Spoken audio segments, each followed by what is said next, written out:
రాష్ట్ర వ్యాప్తంగా గడిచిన 15 రోజులుగా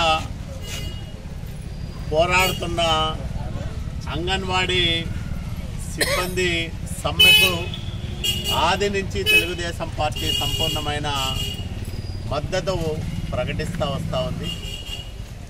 వైసీపీ తప్ప మిగతా అన్ని రాజకీయ పార్టీలు వీరి పోరాటానికి బాసటగా నిలుస్తూ ఉన్నాయి.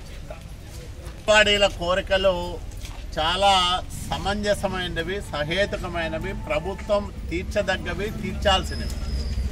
అయినా ఎందుకనో ఒక మొండి పట్టుదలతో మా మీదే తిరుగుబాటు చేస్తారా, మమ్మల్నే ఎదిరిస్తారా, ప్రభుత్వానికి వ్యతిరేకంగా మీరు రోడ్లు ఎక్కుతారా అనే ఒక అహంకార భావనతో ఈ ప్రభుత్వం వీళ్లను పట్టించుకోకుండా ఉంది. ప్రజాస్వామ్యంలో పాలకులంటే ప్రజల అవసరాలు తీర్చేవాళ్ళు, ప్రజల ఆలోచనలను వాళ్ళ అభిప్రాయాలను గౌరవించే వాళ్ళుగా ఉంటారు. కానీ దురదృష్టవశాత్తు ఆంధ్రప్రదేశ్ రాష్ట్రంలో ఒక నిరంకుశమైన పరిపాలన సాగుతూ ఉంది. అట్లాంటి నిరంకుశ పాలనలో వీళ్ళందరూ కూడా 15 రోజులుగా సమ్మె చేస్తున్న వీళ్ళను పట్టించుకున్న పాపాన పోలేదు.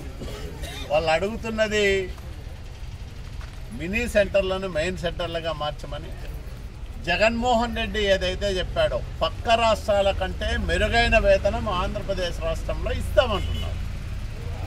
మరి అదే ఇమ్మని వీళ్ళు అడుగుతూ ఉన్నారు. అది తప్ప మిగతాదంతా మాట్లాడతామని ప్రభుత్వం ఈరోజు చర్చలకు పిలిచింది. నేను ఒకటే అడుగుతా ఉన్నాను, వాళ్ళ వేతనాలు పెంచమని వాళ్ళు డిమాండ్ చేస్తూ ఉంటే అవి పెంచము, మిగతాటివన్నీ మాట్లాడతామంటే ఉపయోగం ఏముంటుంది? కాబట్టి ప్రజలన్నా ప్రభుత్వ ఉద్యోగులన్నా బాధ్యత లేకుండా వ్యవహరిస్తూ ఉన్నారు. దీన్ని మేము పూర్తిగా ఖండిస్తూ ఉన్నాం. వీళ్ళ సమ్మెకు వస్తున్న ఆదరణ, మద్దతు చూసైనా ఈ ప్రభుత్వం దిగొచ్చి అంగన్వాడీల సమస్యలు పరిష్కారం చేయాలని మేము మరొకసారి డిమాండ్ చేస్తూ ఉన్నాం. ఇప్పటికే తెలుగుదేశం పార్టీ వీళ్ళకు స్పష్టమైన హామీ ఇచ్చింది. మేము అధికారంలోకి వచ్చిన తర్వాత చంద్రబాబు నాయుడు గారి నేతృత్వంలో మీ సమంజసమైన కోరికలన్నింటినీ కూడా నెరవేరుస్తాం, మీకు న్యాయం చేస్తామని స్పష్టంగా చెప్పడం జరిగింది. దానికి తెలుగుదేశం పార్టీ, జనసేన వచ్చే ప్రభుత్వంలో ఖచ్చితంగా వీళ్ళకు న్యాయం చేస్తామని కూడా మేము హామీ ఇస్తా ఉన్నాం.